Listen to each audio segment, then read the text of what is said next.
It's the best time of the year. This is what you play for. This is what Faith Woodard played for, as it is Big East Women's Basketball Tournament Week. We are only 3 days away. Faith Woodard, John Fanta, former Hoya herself. What's this week like? This season has just gone by so fast, but I can tell you firsthand, when you're gearing up to the Big East tournament, it's crazy. Your nerves are just going all over the place, but every team will be fine. It'll be all good going into the tournament.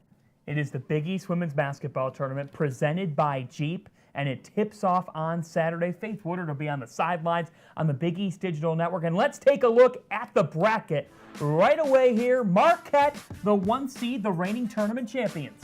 Yeah, this is pretty much what everyone knew was kind of going to happen, especially given the preseason standings. Everyone knew that it was going to be Marquette and DePaul, and everyone knows that they're a really good team. They've just been consistent all throughout the year, so no surprises there. If we take a look at the matchups here, if there's a quarterfinal showdown that you have your eyes on, what is it? Oh, man, I think that I'd be really excited to see that Georgetown-Villanova game, just because those are two teams with tradition and just history. There's a battle there, and whoever ends up winning that game, of course, is going to probably play like DePaul or Seton Hall or whoever wins that game, and I think it'll be a really good matchup. That'll be 9:30 Eastern time on Sunday night. We'll have our popcorn ready, maybe a little coffee at that point. And a little nacho cheese. You're forgetting the most important part, the nacho cheese. I'm going to have it ready. I'm going to have it ready. Faith says I got to try popcorn with nacho cheese. That's exactly what we'll do. Of course.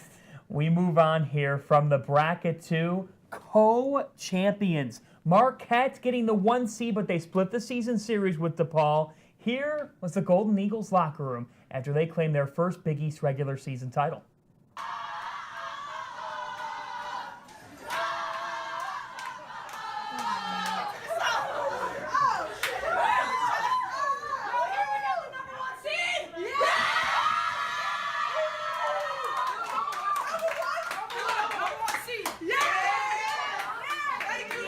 What a special scene for the Golden Eagles. For DePaul, this is the 5th straight year they've clinched at least a share of the regular season crown. I can tell you firsthand, DePaul just has been dominating since I came into the Big East, but Marquette is showing signs that they're a team to compete in this league, and I don't think that they're really going to go out without putting up a really good fight. They're sharing that regular season title, and it's anyone's ball game going into this tournament between Marquette and DePaul. This conference has a lot of those teams in the middle that could make that run, Faith.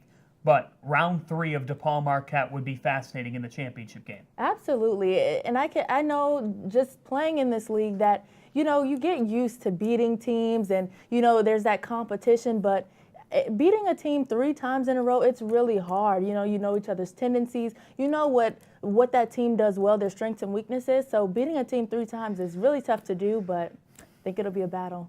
Let's move to major awards, and we begin with Player of the Year in the Big East, and that goes to none other than Alizea Blockton. She is an incredible player. I mean, she's been consistent throughout this year. She does a good job of just getting to the basket. She's really developed a nice outside jumper, and she's just really been a force, just showing why she's a top player in this league. And at 6 feet tall, that type of length, very underrated in the ability to not only score from the perimeter, but like you just said, a shooting guard who can get to the bucket. Yeah, it really messes you up as a defender. I've defended her quite a few times, and because she's so tall, she's so athletic, you're not really expecting her to have a mid-range jumper or an outside game, but it really adds dimensions just to her level of play. It's really tough to guard her, and she's a really strong player as well. What can't Alizea Blockton do? You see her just scoring in so many ways. And the Big East Player of the Year award goes to the conference's top scorer and someone who I think, Faith, has a bright future, a player that could go in the WNBA down the road. Absolutely. I definitely think that that's well within her ability to do, just because she's been so dominant in the Big East, and the Big East is a really good conference. So I'm sure that scouts and other coaches will be looking at that, saying if you can compete here, you can compete with us or anywhere. For Big East Freshman of the Year, we go to Queens, where there's a nice stack of guards, but this one goes to Quadasha Hoppy, the top freshman in the conference, getting it done. Yeah, she's really another one of those players that's just been absolutely great this year. And one of the things I really love about her game, she has a nice outside jumper, and she's just really developed her hesitation, dribble, and move, really keeping defenders off of their game. It's really hard to guard her because she's always changing pace, and she, of course, finishes really well around the basket, especially as a freshman. So that's a big deal, and kudos to her. She's definitely deserving of this award. And she's joined in that backcourt by Tiana England. The two have made a tandem. Yeah, Tiana England is very long, very athletic, and they're like the Batman and Robin duo, just kind of getting it done with each other and just really making St. John's one of these competitive teams in this conference. They were slated as 7 to finish in preseason, but between those two, they really have been what it took to really get them from 7 to 5 and going into this tournament being better than what they were slated during preseason standings. We move into Big East Coach of the Year, and this one went to 2 coaches.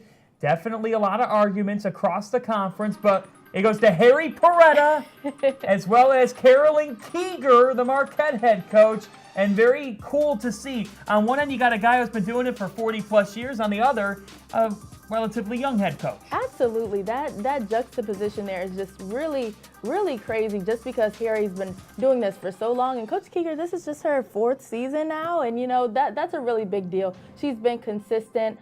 Just winning since she's gotten here and just getting the players that she wanted to come in here, and I think they're both deserving of this award as well. What makes Harry Perretta timeless? I think it's just his scheme, like that old school Villanova just scheme that he's calling out 3-4 flare screen. It's just really hard to defend, and it's one of those things that you just really have to come in bought in order to win that game, and it's been hard for teams to beat him for so long. So we've talked about some of those major award winners. Now here is the All Big East Women's Basketball first team. We take you through it, and we begin here with Tori Schickel for Butler. Tori Schickel is one of my favorite players in this conference. She's one of those kids who really showed us that you really don't have to do that much. And Kelly Campbell as well, just a really great player. Just Campbell. Really Such a legit scorer. Yeah. Marte Graves from DePaul. Marte Graves is just, I love when I see 6-foot players shooting it from behind the arc. I love that about her game. There's your teammate. Deanna White, I can't even, there's just nothing to say about her. Love her game. Quick as butter, smooth as lightning. Awesome. And then Alizea Blockton, unanimous selection. We talked about her, the Big East Player of the Year, also on the All-Conference first team. As we take a look at the second team as well, what stands out to you? First team, there really aren't any surprises there. Deanna White and Blockton really leading the way. Blockton is the leading scorer in this conference, just averaging about 19 points per game. No surprises really with anyone else. Second team, though, the things that really stand out to me is Davenport and Singleton, the 2 players that have really been double-double machines, really getting it done for that second team. And I think that's one of the most underrated things that people don't really acknowledge, double-doubles. In a conference rich with guard play, it makes those post players all that much more valuable during tournament week. Absolutely, and I know some of those coaches, Carolyn Keeger and Coach Tardamella, are really going to be looking to them to continue that style of play and just really battling on the boards for them going into Big East tournament. And in specialty awards, a couple of Hoyas on the list here. How about the improvement that Cynthia Peckey's made? I can tell you firsthand that Cynthia last year was only averaging about 5 points per game. And it was really tough for her because, of course, I was still there. But now that I've graduated, she really took advantage of that, developed her game. She has a different level of confidence, and I just love what she's doing. And then Sixth Woman Award goes to Mary Gadeka. Villanova's really centered their offense around her, Faith. Yeah, I just really love her game. She's just really been getting it done. And just really being the kind of glue that's held it all together for this Villanova team. They have such great seniors who've been able to do it, but she's been another key player for them as well. Jimmy Howard has talked about limiting teams offensively, and that goes back to having tough, hard-nosed players like Deanna White. Deanna is one of those players that you can't keep the ball in her face. She is going to find a way to get it. You have to keep that dribble tight, and I've played against her quite a few times during practice, and Deanna just will pick your pocket every single time. She has quick hands, and she's always looking to play good defense, in your face, hard-nosed, just great defensive. She's deserving of this award. And then DePaul's Lauren Prochaska getting the Sportsmanship Award, which is so important in this conference. Yeah, it's one of those things that people really don't think a lot about, but sportsmanship is just such a sign of someone's character, and it really adds dimensions to the game. You always want to play against players that just really bring that love and that just great energy to a game. And I definitely think that the Sportsmanship Award is definitely a big one. We turn to Big East Scholar Athlete of the Year. But before we do that, let's look at honorable mentions and all freshman team. And there's some shining rookies.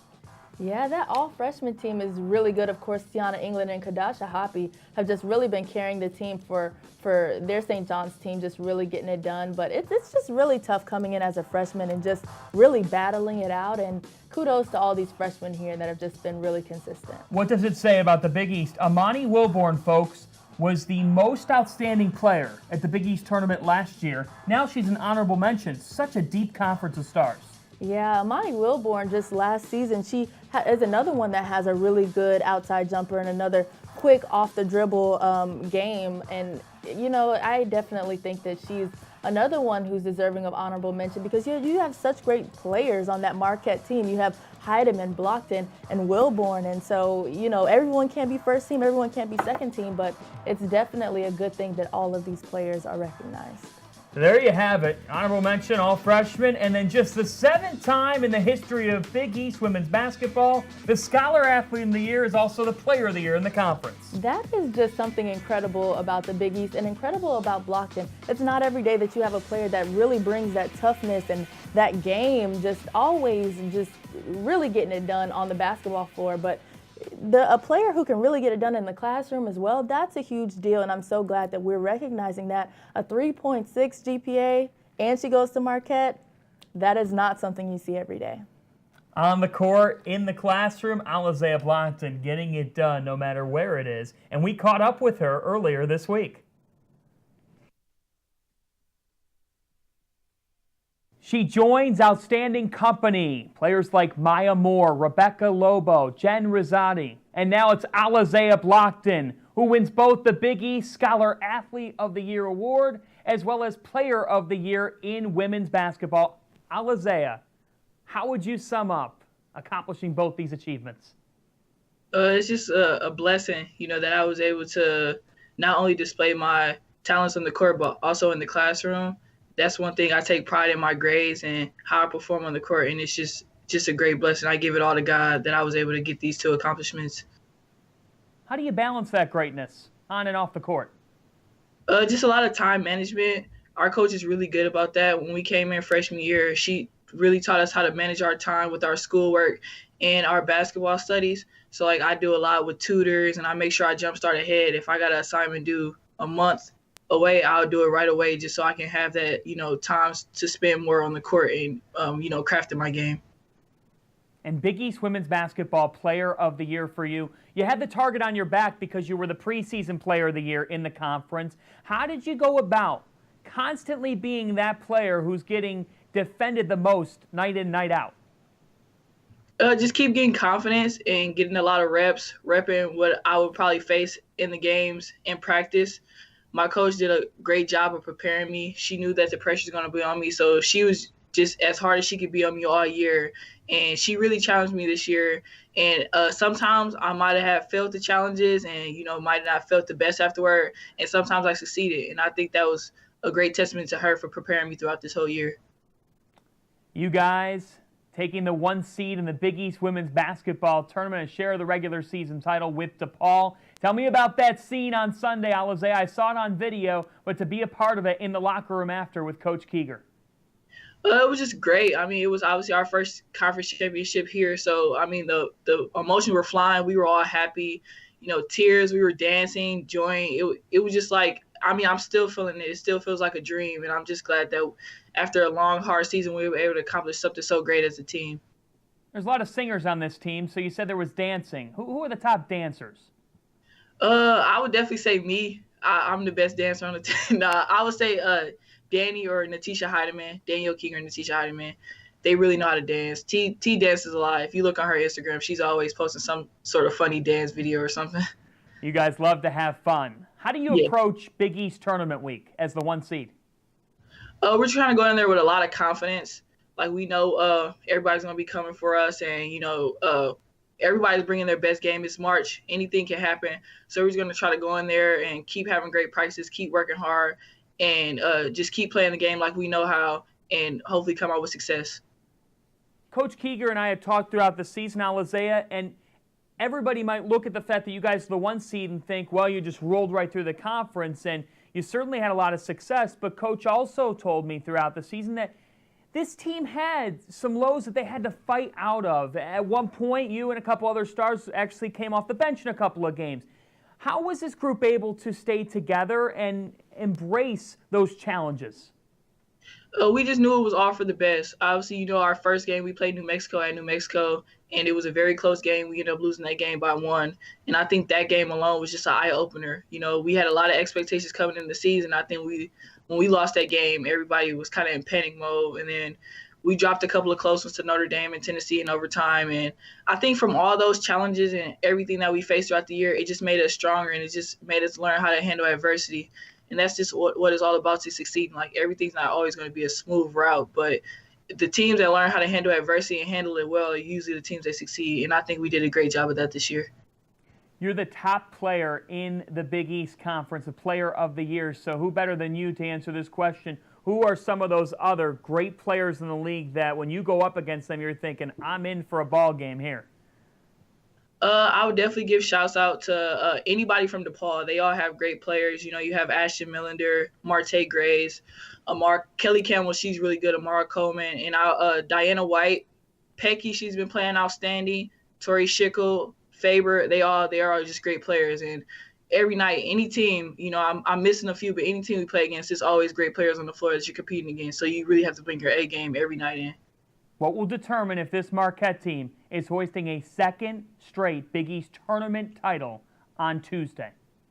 I think it's just all about our focus. We just have to be focused. We can't go in there too relaxed. We can't go in there too confident. We just have to be just focused and play our game. And I think if we do that and we stick together and keep playing team basketball like we have been doing, the outcome will be really great for us. Does it get any better than tourney week? Oh, no. This is my favorite time of the year. I'm excited. I wish we could just fast forward to Sunday already. Alizea, good luck and congratulations. Scholar Athlete of the Year, Women's Basketball Player of the Year, getting it done in Big East Women's Hoops. Congratulations. Thank you. Thank you. And we've got quite the atmosphere tonight and quite the matchup. The Big East Women's Basketball Trophy awaits. The team that is more confident tonight will walk away with that Big East trophy. Haddeman's got a hustle. Lets it fly from half court. Yes! This is our time. That's the Big East way. The Big East Women's Basketball Tournament at Wintrust Arena. Get tickets now. Back here at the big board with Faith Woodard, we're breaking it out to break down the bracket for the Big East Women's Basketball Tournament presented by Jeep. As you see, first round matchups tipping off on Saturday, 4 and 6:30 p.m. Central Time. It is Butler and Providence, the 8-9 game, then Seton Hall and Xavier in the 7-10, and then the quarterfinals on Sunday on FS2. I'm definitely looking forward to this round of ball games. The quarterfinals, of course, there's a different level of play. I'm excited about it. So if we take a look here, Faith, how do you see the bracket playing out?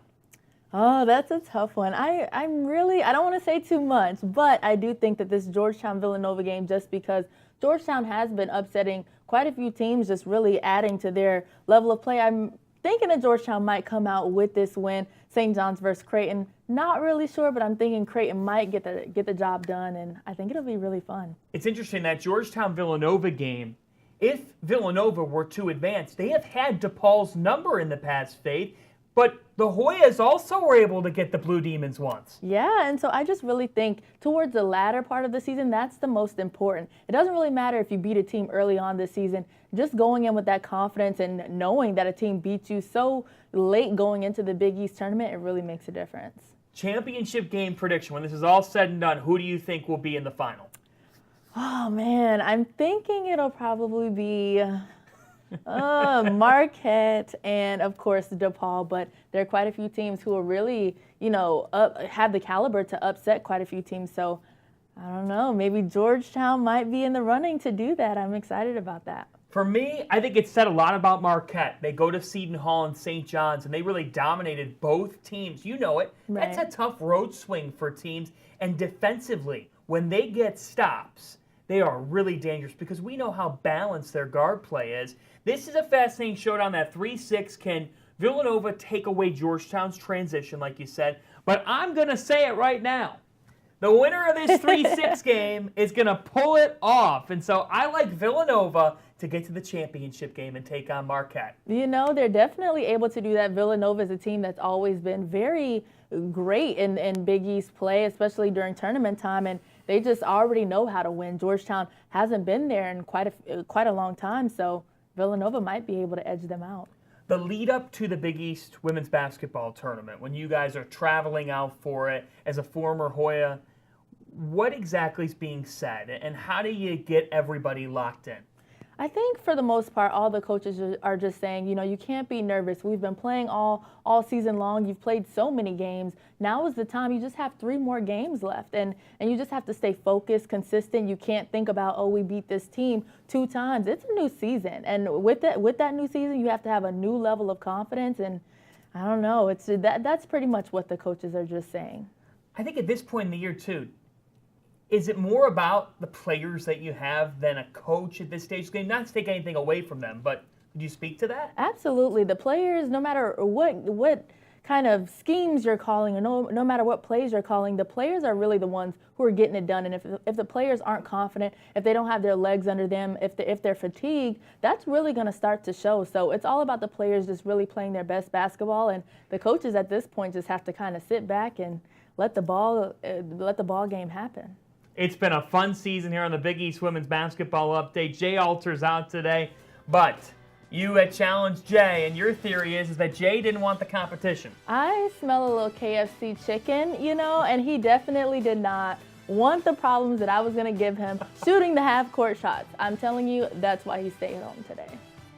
For sure. We're going to have to investigate. Well, it's been a fun season here. We may very well be back during NCAA Tournament Week, but to break it down again, the Big East Women's Basketball Tournament presented by Jeep tips off Saturday. Coverage on the Big East Digital Network. You're on the sidelines. I am. Be looking forward toward some of those games. I'm really excited about it. All day Sunday on FS2. Just camp out on your couch. Coverage begins at 1 Eastern, noon Central. And then on Monday, you've got 4 Eastern, 6:30 Eastern for the semifinal doubleheader. That's on FS1. And then the championship game on Tuesday, 7 Eastern, 6 Central, also on FS1. We will be in Chicago throughout with complete coverage. Yes, I'm excited. Stay tuned. For Faith Woodard, I'm John Fanton, our great crew. See you in Chicago, Big East Women's Hoops fans. It's only just beginning.